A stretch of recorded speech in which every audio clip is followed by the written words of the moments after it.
ಬೆಂಗಳೂರು ದಕ್ಷಿಣ ಕ್ಷೇತ್ರದ ಬಿಜೆಪಿ ಅಭ್ಯರ್ಥಿ ತೇಜಸ್ವಿ ಸೂರ್ಯ ಭರ್ಜರಿ ಪ್ರಚಾರ ನಡೆಸುತ್ತಿದ್ದಾರೆ. ಇಂದು ಎಚ್ಎಸ್ಆರ್ ಲೇಔಟ್ನ ಆಕ್ಸ್ಫರ್ಡ್ ಕಾಲೇಜಿನಲ್ಲಿ ವಿದ್ಯಾರ್ಥಿಗಳ ಜೊತೆ ಐ ಆಮ್ ದಿ ಯೂತ್ ಸಂವಾದದಲ್ಲಿ ಭಾಗವಹಿಸಿದ್ರು. ಈ ವೇಳೆ ಮಾತನಾಡಿದ ಅವರು, ದೇಶದ ಭವಿಷ್ಯ ಯುವಜನರ ಮೇಲೆ ನಿಂತಿದ್ದು, ಯುವಕರು ಹೆಚ್ಚಿನ ಸಂಖ್ಯೆಯಲ್ಲಿ ರಾಜಕೀಯದಲ್ಲಿ ಸಕ್ರಿಯರಾಗುವಂತೆ ಸಲಹೆ ನೀಡಿದ್ರು.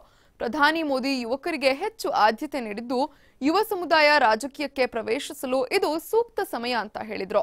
ಬೊಮ್ಮನಹಳ್ಳಿ ಶಾಸಕ ಸತೀಶ್ ರೆಡ್ಡಿ ಜೊತೆ ವೇದಿಕೆ ಹಂಚಿಕೊಂಡಿದ್ದ ಅವರು, ಸಂಚಾರ ದಟ್ಟಣೆ, ಪ್ರಸಕ್ತ ಶಿಕ್ಷಣ ನೀತಿಗಳು, ಮೂಲಸೌಕರ್ಯ ಸಮಸ್ಯೆಗಳು, ನಗರದ ರಸ್ತೆಗಳು, ನೀರಿನ ಸಮಸ್ಯೆ ಬಗ್ಗೆ ಮುಕ್ತವಾಗಿ ಚರ್ಚಿಸಿದ್ರು.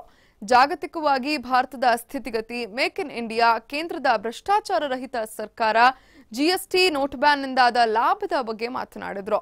ಇದೇ ವೇಳೆ ವಿದ್ಯಾರ್ಥಿಗಳ ಪ್ರಶ್ನೆಗಳಿಗೆ ಉತ್ತರಿಸಿದ್ರು. ಇದಕ್ಕೂ ಮೊದಲು ಜೆಪಿ ನಗರ, ಪಟ್ಟಾಭಿನಗರ ವಾರ್ಡ್ಗಳಲ್ಲಿ ಪ್ರಚಾರ ನಡೆಸಿದ್ರು.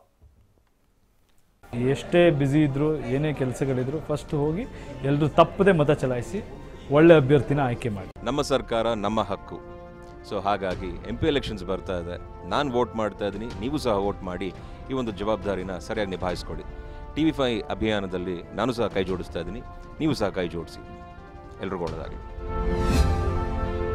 ಮತ ಚಲಾಯಿಸಿ, ನಮ್ಮ ಮತ ನಮ್ಮ ಹಕ್ಕು. ಇದು TV5 ಕಳಕಳಿ.